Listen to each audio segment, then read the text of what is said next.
Fraud racket plays new trick centering a murdered princess until Blitz had exposed the real colors of David Hay and another woman named Tina Hohainen. People in the world were admiring them and sending donations generously for the release of Sheikh Latifa Al Maktoum of Dubai. But in reality, these notorious individuals, as well as more people, have been making tons of money by pretending to be doing everything to free Latifa from her isolation inside the Dubai Royal Palace. But the fact is, Sheikh Latifa was killed during early 2019 through extreme physical torture by the female maids inside the palace. Still, David Hay has no shame in fooling the people through a talk show on an Australian television network where he claimed they are closer than ever to gaining Latifa's freedom. See the video below.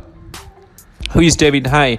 A con artist, a fraud, a drug addict, and a habitual liar. In May 2014, he was arrested in Dubai. He claims that he was lured to Dubai under the false pretenses or by Gulf Finance House GFH and their lawyers Gibson Dunn and Peter Gray. His arrest related to the allegations of fraud and embezzlement from his time at GFH Capital. According to Dubai police, he's alleged to have embezzled dirhams 23.7 million, about $6.7 million, from his former employers. The irregularities were allegedly discovered during a routine internal audit.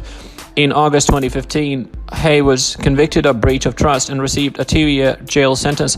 David Hay was due to return to the UK following his earlier case when, on the day of his release, Gulf Financial House filed a criminal complaint that Hay had abused them on Twitter while in jail. Hay was acquitted of this charge in March 2016 and returned to the UK a few days later on Good Friday, where he gave a series of television and press interviews setting out the treatment, torture, abuse, and unfair trials he suffered. In July 2018, Justice Sir Jeremy Kirk upheld a judgment in the Dubai International Finance Center courts that Hay had forged invoices and fraudulently directed funds. He was ordered to pay nearly £3.8 million plus costs, and his counterclaims were dismissed. GFH said it would start enforcement proceedings against Hay in Dubai and London. Since then, David Hay has been running various business activities through third parties and also picked up the case of Sheikh Latifa as a very prospective one, as it gives him the opportunity of making tons of money.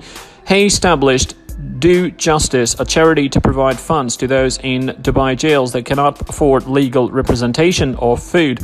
Do Justice has been since merged with the David Hay Foundation, but in reality he has been using only a portion of the hundreds and thousands of dollars that he has been receiving from various individuals by selling the stories of the ordeals of people in Dubai prisons. Rest of the money goes into his hidden offshore bank accounts, playing foul with Dubai cases. Lots of individuals like David Hay and Tina Hohainen are engaged in making cash by pretending as human rights defenders and are selling the case of Sheikh Latifa, Sheikh Shamsa, and other detained individuals in Dubai jails. These are purely fraud rackets.